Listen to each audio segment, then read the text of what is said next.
Hi, welcome to Infodumpies. My name's Brianne. I'm autistic, I have ADHD, my pronouns are she, her, and if I were to join the Spice Girls, I think I would be Spicy Spice. I agree with that. I think you would.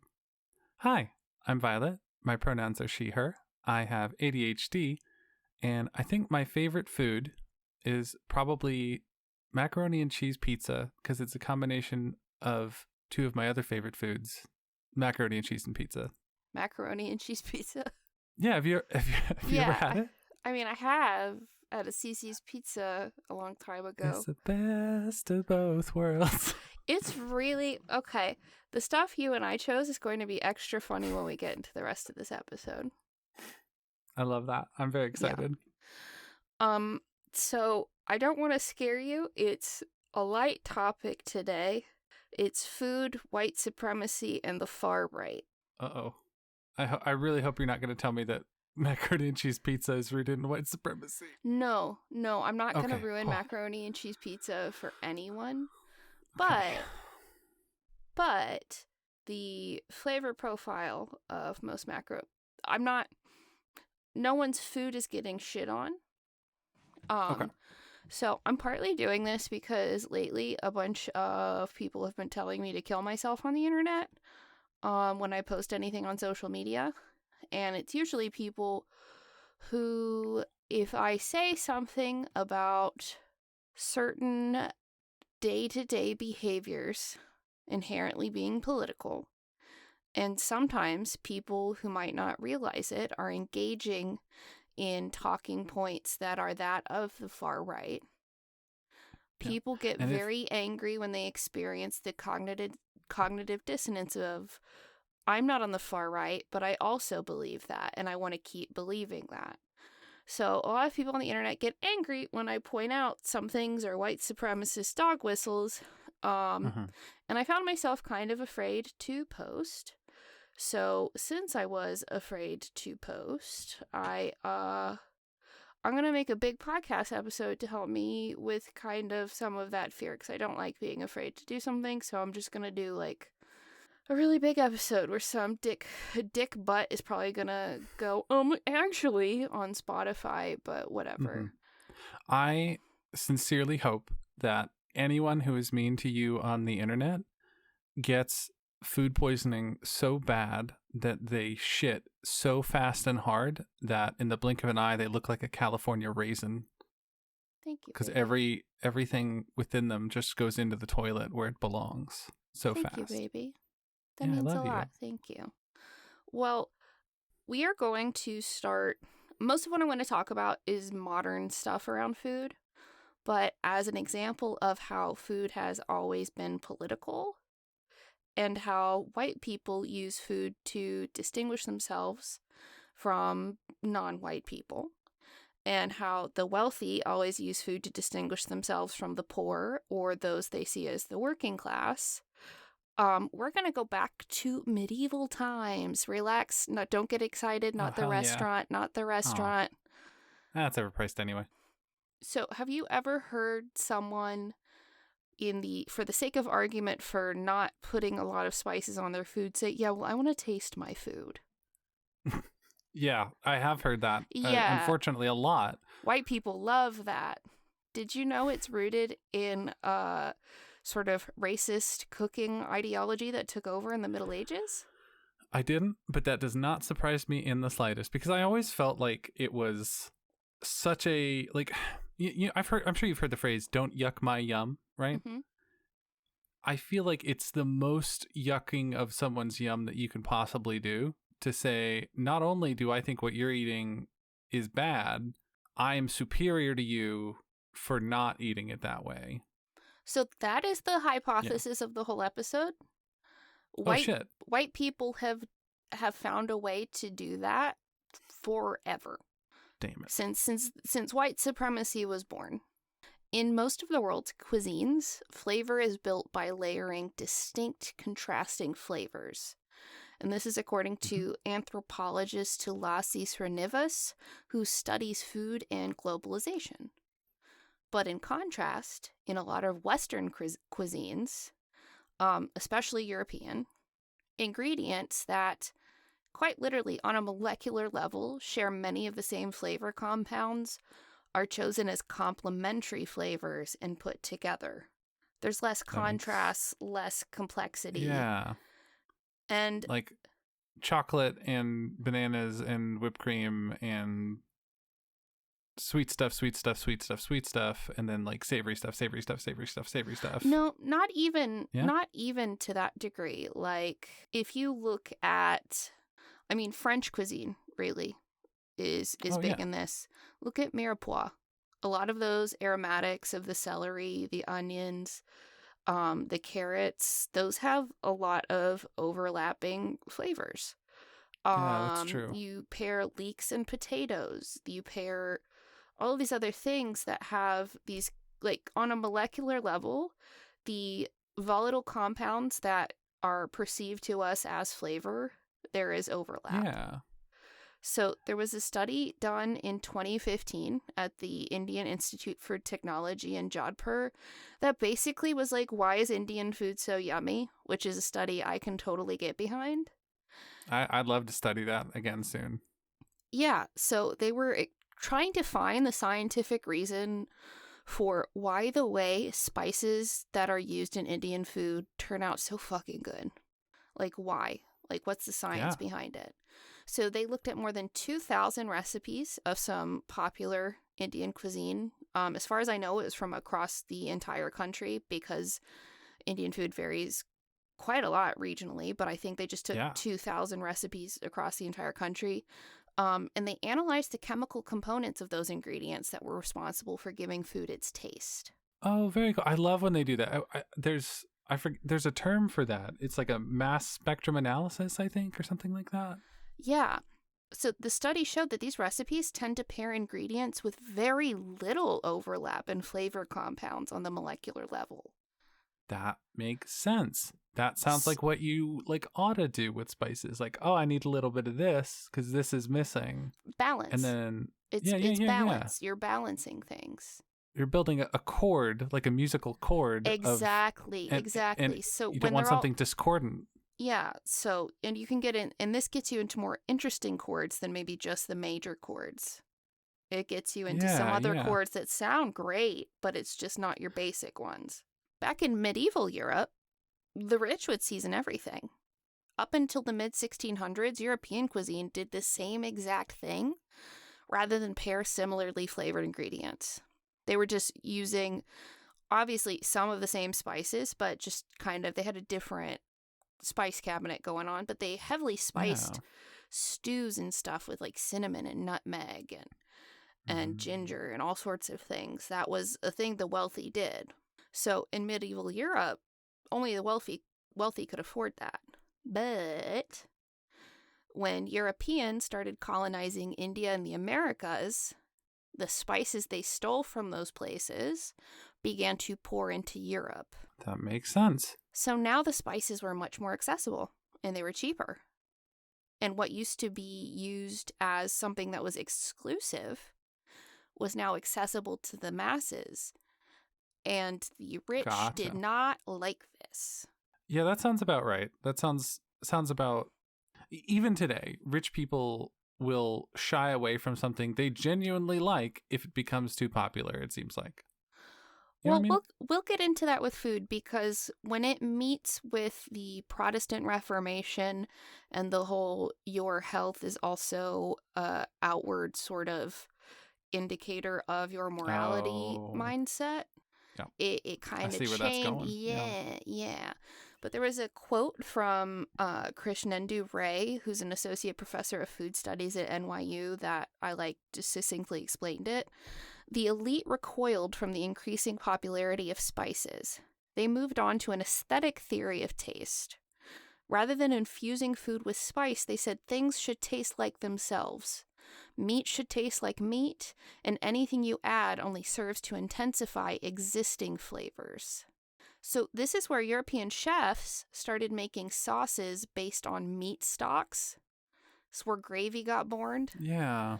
And even back then, meat was seen as, and this is going to be, meat eating is going to be a big factor in this episode, but even then, meat eating was seen as the manliest part of the meal, and using a meat sauce to flavor your meat rather than, let's say, a flavorful and fragrant curry that may or may not be served with meat, since many Hindus don't consume meat.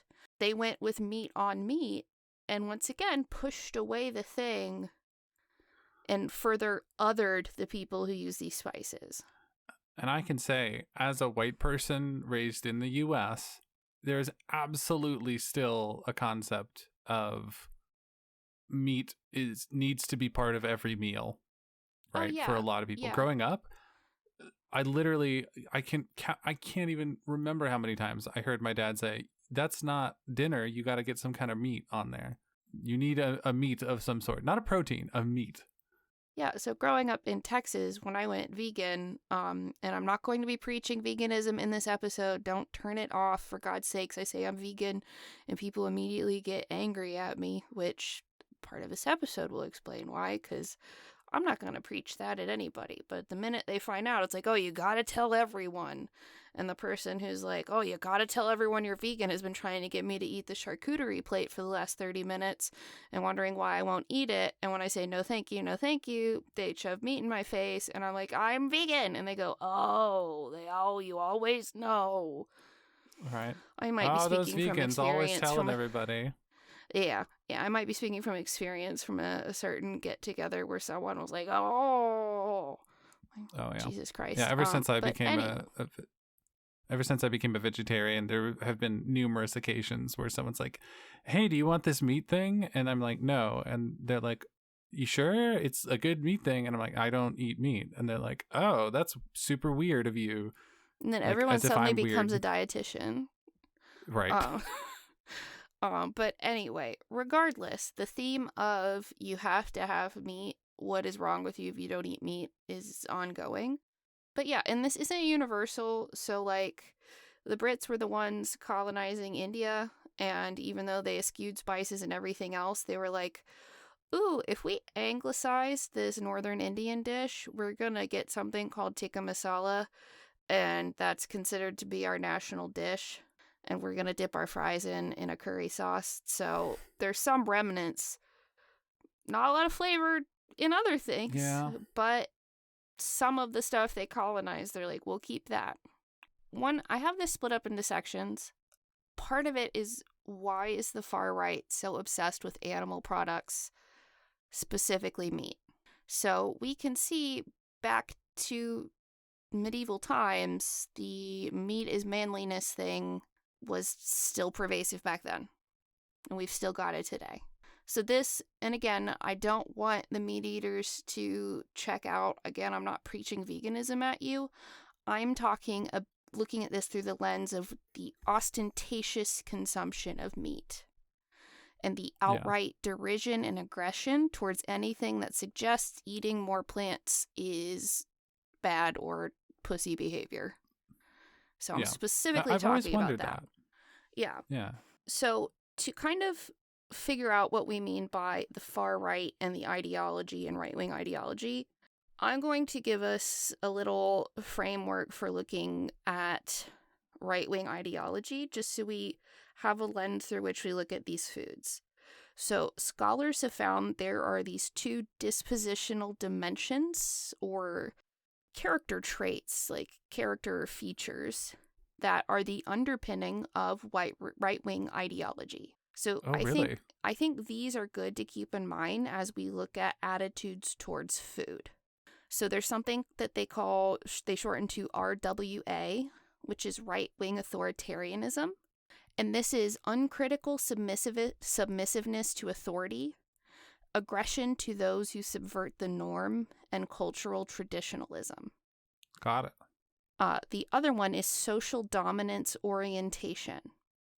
So this is a generalized desire for group-based dominance and inequality among social groups. Interesting. So that's like some of the commonalities they found just in general among right-wing people? So these two dimensions of behavior in multiple studies have been pretty reliable at predicting prejudice for outgroups across multiple domains. Wow. So if people score high in the two of these, they can pretty reliably get an idea of how they feel about Black people, trans people, vegans, like all of these other That things. Like, makes sense. yeah. So looking at those features and then looking at food, I think especially the social dominance stuff is really a factor in how the right uses food. So definitely, yeah. So the far right at its core is obsessed with one group's dominance over another. So one of the reasons that even if I am minding my own business and some chud finds out that I'm a vegan, they get angry, is because ceding dominance over animals, one of the easiest places to establish dominance, subverts what they believe to be the natural order. So it's not just about food, but people who are not also doing this act as like a destabilizing force that threatens their perceived social order. Interesting. So like they're mad that we don't want to eat animals because they think we should be dominating animals like they want to do. Yes, and when you get into like religious stuff, religious fundamentalists, like my mom said that she misused the Bible. Ooh.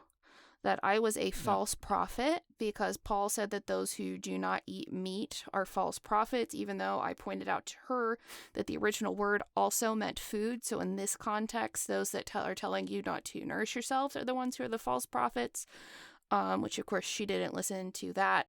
But of course while the Old Testament says God gave people stewardship over the earth, many Christian fundamentalists have skewed that into dominion. Wow, that's a big leap. And you just have to translate a Bible a certain way a few times and let a few generations read that. Yeah. So, but I don't have the same religious trauma that you do, but it feels like a wild leap. I just didn't realize that modern day Christian fundamentalists, or whatever you would call them, are just like, yeah, we have dominion over animals. Like, well, and like many fundamentalists, and much like my mom and Christian nationalists here in the States, believe it is our job to consume this earth until it functions no more, because the end result is that Jesus is going to come and take us all home. So the reason they're not moving on climate change is because they want it to happen, and they want it to happen faster, because then Jesus will come take all of the good people away. It's a death cult. Holy shit, I didn't know any of that. Yeah. It's a death cult. Anyway, with food, that's sort of this is why they get so upset about it, in a nutshell. Yeah. There's also, as far as current events, there's a far-right conspiracy that I'm not going to get into, but it's called the Great Reset. But part of their conspiracy includes forcing the masses to eat tofu and abstain from meat. So, whatever. Oh, God. And because of their connection to meat with manliness and meat with dominion, they seem to do everything to increase the intake of even other animal products in direct opposition to this imagined future, this imagined conspiracy theory future where you eat tofu. That's why it hasn't just gone with, I have a steak every night. It's now I'm eating these beef liver pills and I'm eating raw meat. And like on YouTube, I just saw a YouTube short where mom's like getting her started right and giving a baby a bowl of raw meat to eat. Like, it's extreme. It's extreme, and it's anti-science as far as like food science goes, as far as safety, like that kind of stuff. So is that why people do the whole raw milk thing too? Which we will get into. Oh boy. But anyway, we're going to talk about the carnivore diet, because that's really the embodiment of how extreme it's been. So like in medieval times, having your veggies but also having your meat with a meat-based gravy on it, okay, that's a lot of meat, sure, but it's not like you're eating one thing. One thing I'll note is that in the carnivore diet, they also often eschew putting any spices on food. Oh my God. Of course they do. Yeah. I didn't even know that. And they claim that it's not good for you. It increases part of the inflammation. So as we've said, this is rooted in I don't want to be associated with those poor people or those BIPOC people. But yeah, food is and always has been the dividing line between cultures, social classes, and personal beliefs. So in 2018, Jordan Peterson went on the Joe Rogan Experience to say that he had transitioned to a lion diet, aka the carnivore diet. And the only things he was consuming besides red meat were water and salt. That's a one-way ticket to scurvy. Yeah. He claimed that this helped health issues and an autoimmune disorder.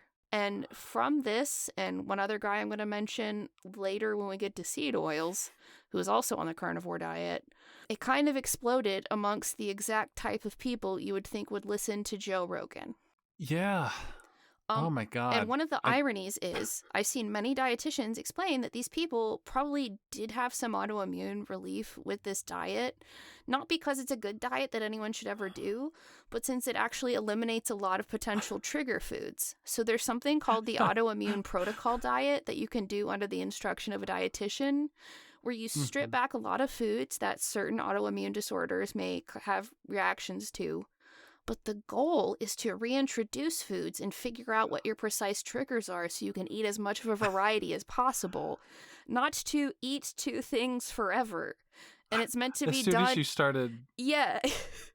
I mean, God, like, oh man, it totally helped this autoimmune thing that I've been having. I don't get this weird rash on my back anymore now that I stopped eating anything and only eat this one thing that doesn't give me a rash on my back. Yeah. God. But this also makes the carnivore diet, to me, especially sinister because there are a lot of desperate folks looking to get relief from autoimmune conditions who then will hurt their long-term health because they're just eating meat. Exactly, yeah. It's horrible. Like, it's one thing, if you want to do this to yourself, all right, whatever, but don't go around telling other people to do it. Hey, also, don't do this to yourself.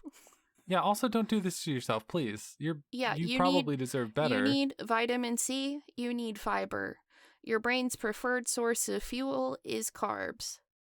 Yeah. Please? But anyway, so now we're going to get into raw milk. Oh boy. I literally just earlier today saw a photo of someone standing proudly in front of a table full of raw milk jugs that said not for human consumption on them. And they're like, hell yeah, about to drink all this raw milk. And I'm like, you're gonna fucking die, dude. So, did you know that milk in general has long been adopted by white supremacists as a sign of purity?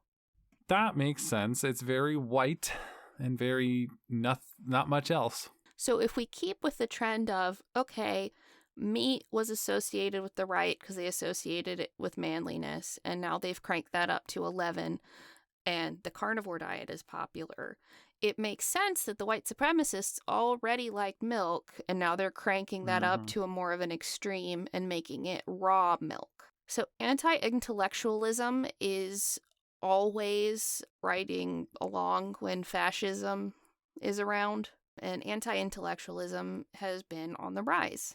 Also something relatively inaccessible to people with lower incomes. And believe what we tell you. Don't believe those cuck scientists. The raw milk is fine. It has more vitamins. If you're not weak, you will be fine. So you'll see some TikToks where some people are like, I drank raw milk, but I got sick, but it was probably my fault. Or I drank raw milk, but I did blank. So it's never I did it wrong. It's never the raw milk's fault, right? There's one I saw of a girl who was in a hospital for like a GI infection that was really bad. Probably from drinking raw milk, who is drinking raw milk while in the hospital that she snuck in. No. Yes. Oh my God. So the raw milk thing also comes down to eugenics, which we know rise when pandemics happen. If we look at the 1918 flu and World War II and COVID, and now with H5N1 infecting cows, like getting spread to cows, they are also saying, I don't give a shit about your viruses or your science. Shut up, science, bitch. I'm going to drink the raw milk. When news about bird flu began coming to light and the fact that it was in cows, sales of raw milk spiked. What? Yeah. Okay. The thing I don't get about the whole anti-intellectualism thing is, like, let's say you think science is dumb and intellectuals, quote unquote, are bad, right? If you then go, I'm going to go drink this raw milk because scientists say it's bad, They're not doing it just because scientists say it's bad. There have been a bunch of crackpots who are like, these are the benefits of raw milk. Pasteurizing milk kills these enzymes, these vitamins, all of these other things. Right. So essentially what they've done is I think that this person who is less credentialed is the true intelligent person. Because it's the idea. It's the conspiracy theory idea. Yeah, they want to believe. They don't want to trust outgroups, which they also associate with scientists. And there was a while where the right was devaluing education so much, and liberals were, being told to go to school more, that they also associate higher degrees with people who do not believe the same things they do. Right, yeah. So I could get into a whole other thing, because also a higher degree doesn't necessarily mean someone knows what the fuck they're talking to. And there's also the appeal to authority sort of fallacy in an argument where you appeal to some sort of authority that might not actually know what they're talking about. But anyway, so this was like drinking raw milk and hearing about bird flu spreading to cows is an act of defiance to they see as something as a threat to their way of life and their values. It was a tangible action for those who mistrust science to be like, I'm a rebel. I got turbo shits from my raw milk. I'm so strong. God. Hey, the threat is coming from inside the milk jug. Right. Like, come on. Like, I still remember a few years ago when people were like drinking bleach, like a little bit of bleach every day or something like that. Oh, they were giving it to autistic children. Yeah, that too. But like, I also remember people saying, oh yeah, I took a bunch of bleach tablets, and then when I went to the bathroom, all this weird stuff came out. It's like, hey, that's your intestinal lining, friend. Yep. Stop. So then we're going to get on to the one that is currently infuriating me, is the right's obsession with thinking seed oils are bad. Oh boy. Yep. And it's the latest one. How this is also tied to racism. So seed oil, I'm going to start off by saying seed oils are perfectly safe, and consumption of plant-based oils over animal fats confers substantial benefits in preventing premature death. Oh yeah, I love seed oils. Yeah. There are seed oils that these people call the hateful eight. Like, calm down, diva. Like, Jesus Christ, diva. This seed oil called me a bad name. This seed oil fucked my mom and broke apart my parents' marriage. I hate you, canola oil. The hateful eight. Come on. I know. I was just going, oh, Jesus Christ, looking stuff up. So the seed oils that these people hate are canola, corn, cottonseed, grapeseed, soybean, sunflower, safflower, and rice bran. They claim that on top of being unhealthy by nature, these oils being processed makes them toxic. So sometimes these seeds are pressed for their oil. Sometimes they go through a process with a solvent called hexane, where that is added and it's used for extracting the oil, and it's put under a certain amount of heat where the hexane is evaporated off and it leaves only the oil behind. Would hexane itself be toxic? Yes. Probably. Is there hexane in the finished product? There might be some trace amounts, but literally not enough to do a goddamn thing. Yeah. So, and in that sort of situation where it's something where it cooks off at a certain temperature, like if you're mass producing a seed oil, you know how to consistently get rid of that. Just heat it and like check the levels before you ship it out. Hexane has an extremely low boiling point. Exactly. Extremely so like low. This isn't even difficult to remove from the final product. So one of the things they claim is that it increases inflammation. But the thing is, seed oils are economical, so they are more likely to be in what are called highly processed, highly palatable foods. Any snacky stuff, highly processed, highly palatable. Potato chips. Those do come with some documented negative health correlations, but it's not because seed oils are present. Cooking something with seed oils is not the same as eating a highly processed food that happens to contain seed oils. I don't know if you knew Shake Shack is like up Trump's ass, something fierce. And Didn't they're know like, that. we don't make our fries with seed oil anymore. We use beef tallow, which I will get into in a second. Gross. But anyway, so this misinformation around seed oils, once again, can be linked back to a guest on the Joe Rogan Experience.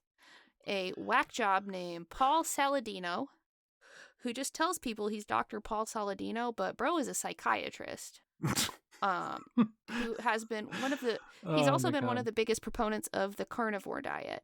Hi, both of my parents were doctors, and both of my parents were the reason I grew up with an eating disorder. Your doctor took a nutrition class when they were in school, and that nutrition class was probably already a little dated by the time that information was put in front of them. And most of that nutrition class was probably spent looking at interactions with medications or contraindications for certain medical conditions, but your doctors do not really have, their lane is not giving you diet advice in general. Their lane is telling you not to watch your leafy green intake and cranberry intake when you're on blood thinners, and not to have grapefruit with that SSRI. But if they're trying to tell you day to day what you need to eat, I would just say, okay, and then go see a registered dietitian. Yeah, there's a reason a dietitian is a different profession than a doctor. A registered dietitian also versus a nutritionist. So a nutritionist is not a sort of regulated term everywhere. In some states it is. I didn't know that. Yeah, there are some states where there's the licensed nutritionist, and that has certain certification you have to go through.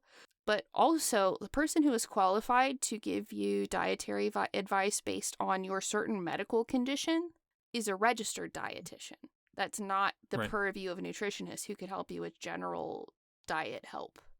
And a registered dietitian also has to go through continuing education every year to stay up to date on the newest science around food and health. And I say that to say, if someone says, I'm a doctor on the internet and doesn't tell you what kind of doctor, but is telling you you need to eat this diet and take these, supplements with this plant in it, and I'm not telling you to go see your doctor, I'm not telling you to get blood work, I'm not telling you to do any other things that, I'm not providing you a nuanced take on it, please do not listen. Yeah. Someone like Dr. Oz, for example. 100%. People see doctor in front of a name and they're like, you must know everything, and you don't. But back on Dr. Worm. Yeah, Dr. Worm I trust. Yeah, that's true. He's not a real doctor, so it's fine. But he is a real worm. True. So anyway, Dr. Paul Saladino cited basically a thing where they gave mice like 100 times what you would give a person or some bullshit, and the mice died. Something that has no bearing in reality. It was not done in a human.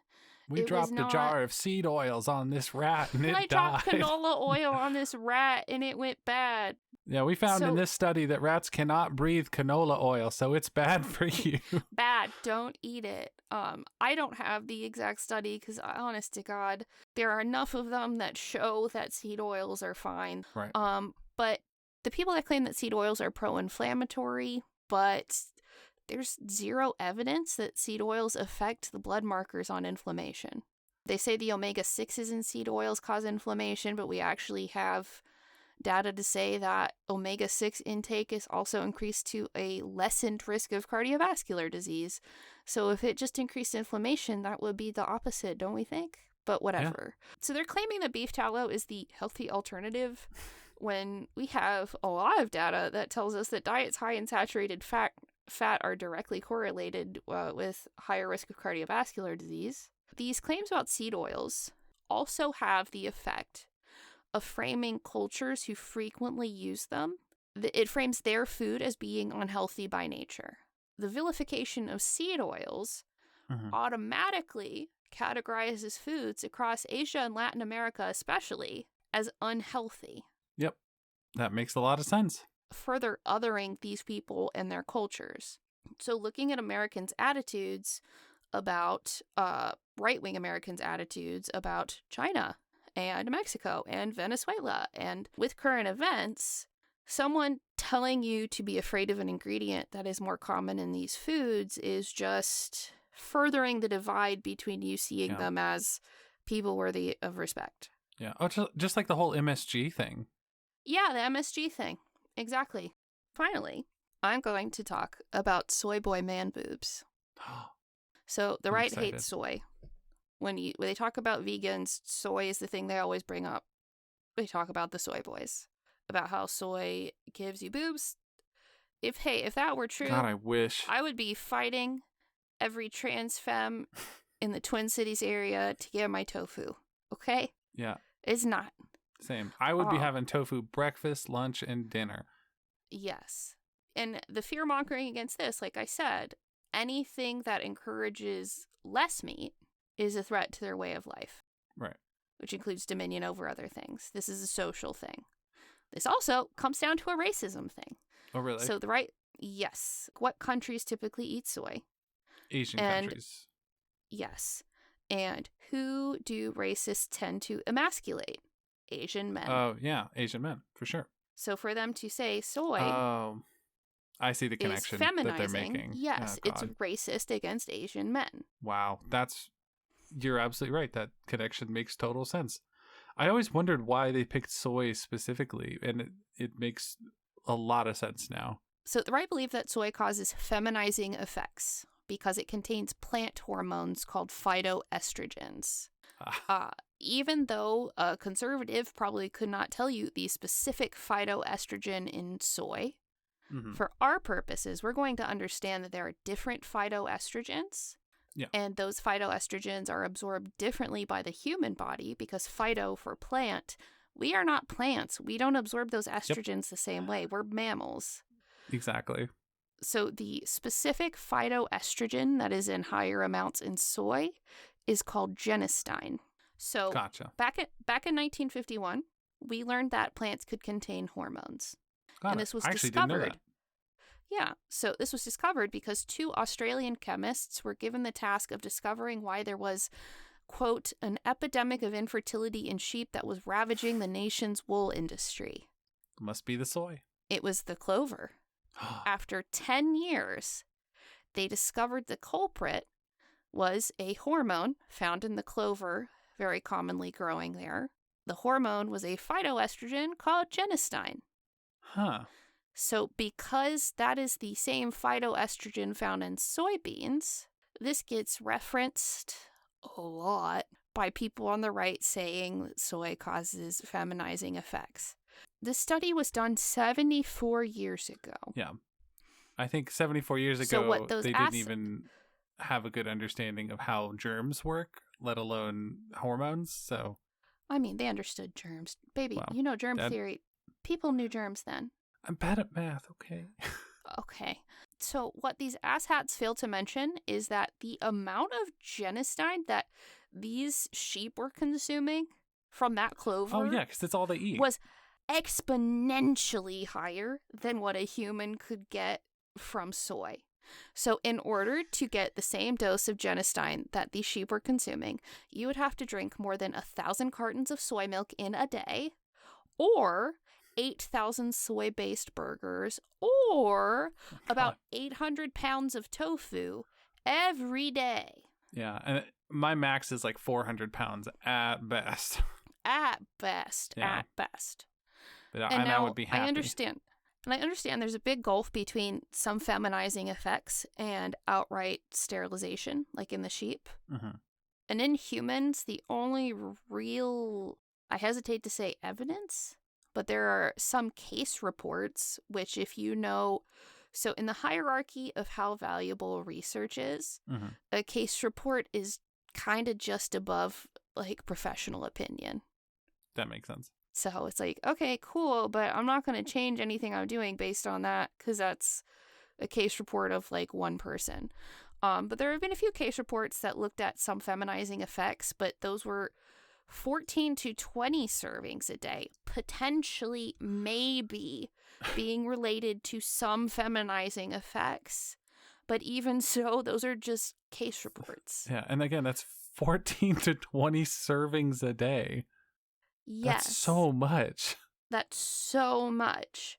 And even in countries that consume a lot of soy, it's usually 1 to 2 servings a day. Yeah. I'm adding something to this soy boy stuff that I may think is even funnier. Because if the far right really cared about phytoestrogens, there's something else they would be eschewing more frequently. So, back when they discovered the hormones in plants, this led scientists to start asking questions about potential phytoestrogen in hops. So, among people who were handling hops to make beer, those who had uteruses were known to very often start menstruating after having processed a bunch of hops. Like after handling them. Weird. So back in the 50s, they were testing, but again, they just learned about phytoestrogens. So all they found was that hops contained some trace amounts of genistein, like soy, but not nearly enough to have the effect to make someone menstruate. Fast forward until 1999, and they discovered a whole new phytoestrogen called, it's not new, but it was new to us. We just learned about it, called 8-prenylnaringenin.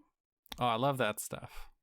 8-prenylnaringenin. Classic 8-prenylnaringenin. It is the most potent phytoestrogen found to date. Whoa. 50 times more potent than the genistein found in soy. And it's in beer. Oh, wow. So if the right really cared about phytoestrogen intake, I would be hearing about the evils of beer all of the time. That's a really good point.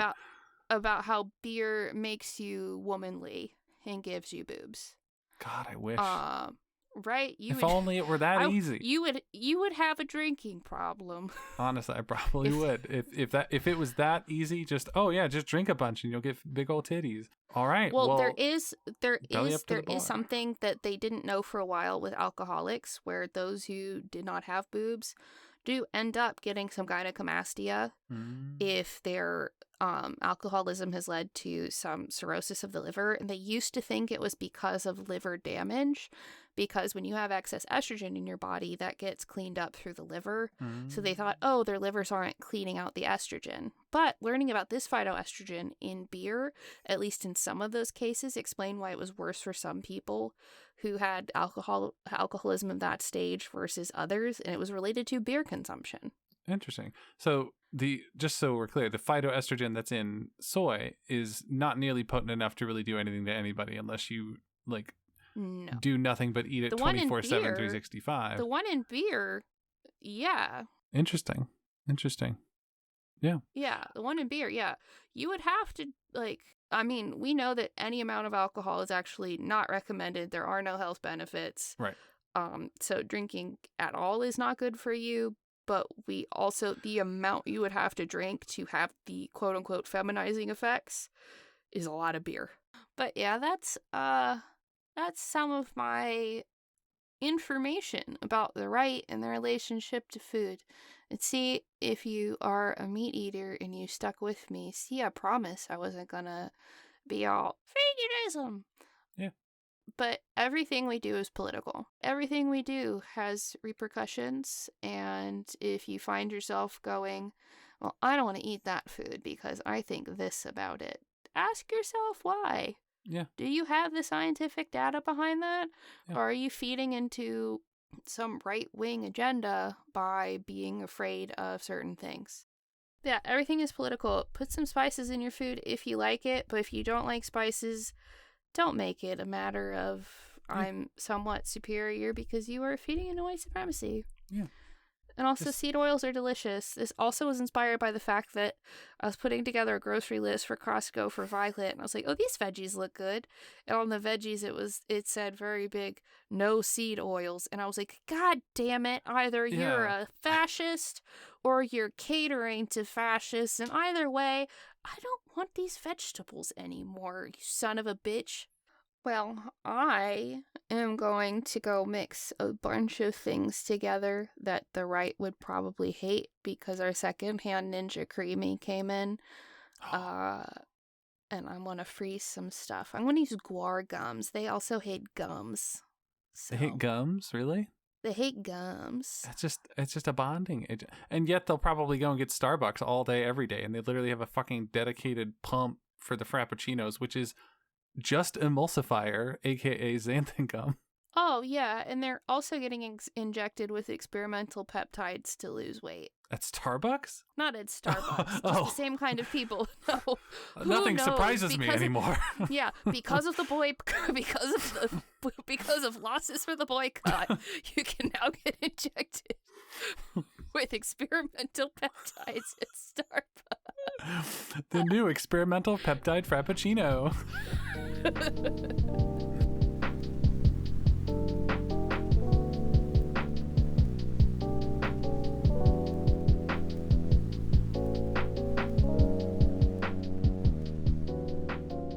Hey, before I thank our Patreon supporters, I would like to make you all aware of a mutual aid opportunity. If you look in the show details, you'll find links to help out Wadee. Wadee is a young Palestinian man living with his 7 family members in a tent in Gaza. And currently, the goal for funds for Wadee is to get Wadee and his family a new tent. It is winter in Gaza right now. Conditions are horrible. Living in a tent on its own is bad, but living in a tent that is in no condition to house people is especially bad. So Funds for Wadee runs regular raffles, and you can find them on Instagram. And all of these raffles go to benefit Wadee and his family. You'll also find a link to Wadee's Chuffed campaign where you can donate to him and his family directly, but anything you can offer helps. And now I'd like to thank our Patreon supporters, like Anarchista, Bethany Glass, Carl Brooks, Chamberlain Foreman, Fintago, Dave Perrell, Gus, Helen Clifford, Janice Weston, Kay Genius, Kate Mishigoose, Laura Kramer, Lilith Rain, Lucy, Megan E., Natasha Neves, Nanya B., Percy, Rachel Rachelson, Randy Lovings, and Sewing Seraph. Okay, so listen, I know this was a heavy topic for the episode that came out in Christmas, but in my defense, when we recorded this, I was not thinking of the date the episode would come out on. So, maybe this will help you if it's Christmas and you're trying to escape your Aunt Linda complaining about seed oils or, I don't know, saying she put beef tallow in the mac and cheese or something. So, use it as ammunition. The next one is an episode with a guest that will be much more low-key for your new year. But yeah, hey, do you want to help us out? Do you like the work we do? Do you want us to grow and be able to do more podcast stuff for you? You can tell other people about Infodumpies. We don't take paid ads, and we do not pay to advertise. The way we grow is entirely by word of mouth, and it helps us more than you know when you get your friend to start listening to Infodumpies.